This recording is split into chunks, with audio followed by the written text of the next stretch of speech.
Hello everyone, today I'm going to explain a very meaningful poem that is Where the Mind is Without Fear, and this beautiful poem is written by none other than our Indian English poet Rabindranath Tagore.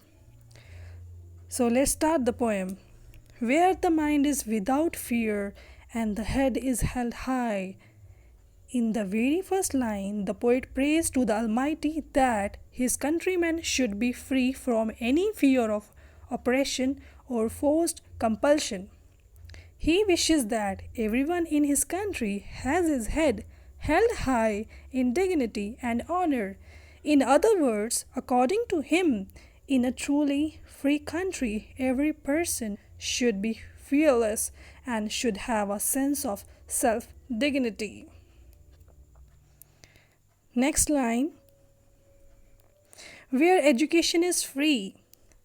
In the second line of Where the Mind is Without Fear, the poet dreams a nation where knowledge would be free. Education should not be restricted to the upper class, means limited to the rich people only, but everybody should be allowed to acquire, means get knowledge. Not only that, the children should learn freely from the nature and the world around them. They should not be forced to memorize some predetermined lessons, and this is Tagore's typical concept. Next line, where the world has not been broken up into fragments by narrow domestic walls. In these lines, the poet emphasizes the unity of not only of his countrymen but also of the entire world, means of the whole world. He thinks that there should be no division, no boundaries among people based on their caste, creed, color, religion, or other baseless superstitions or beliefs. In other words, prejudice and superstitions should not divide the people in groups and break their unity. Next line, where words come out from the depth of truth. In this line, Tagore wants a nation where people are truthful. They should not be superficial, or words should come out from the depth of their hearts, means people should not lie for their own benefits. They should be truthful towards their nation. Next lines, where tireless striving stretches its arm towards perfection.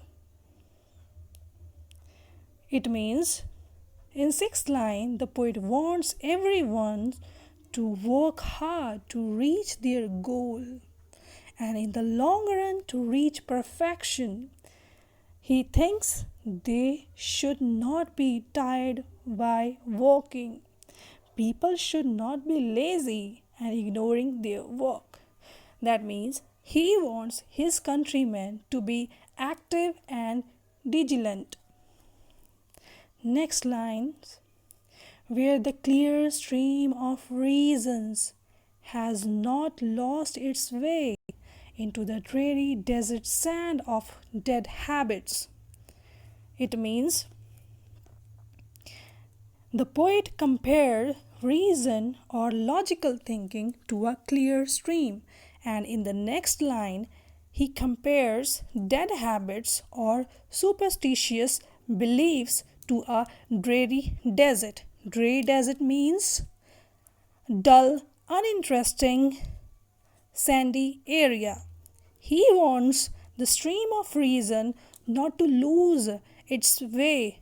Way means path into the desert of prejudice. Prejudice means certain pre-assumed beliefs.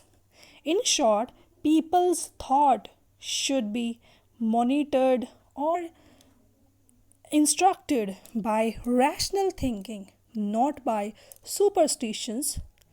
Logic should rule over old, baseless beliefs. Next lines, where the mind is led forward by thee into ever widening thought and action. In these lines, the poet wishes his countrymen to be progressive and broad minded. He wants that their minds are led forward by ever widening thought and action by the Almighty.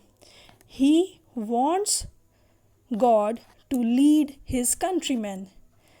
The meaning of the word thee is means you. Thee is written in old books to represent the meaning of you. He wants, thee is used for God here.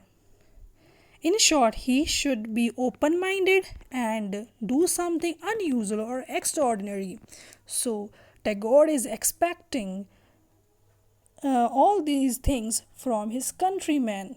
So, he's doing prayer to God.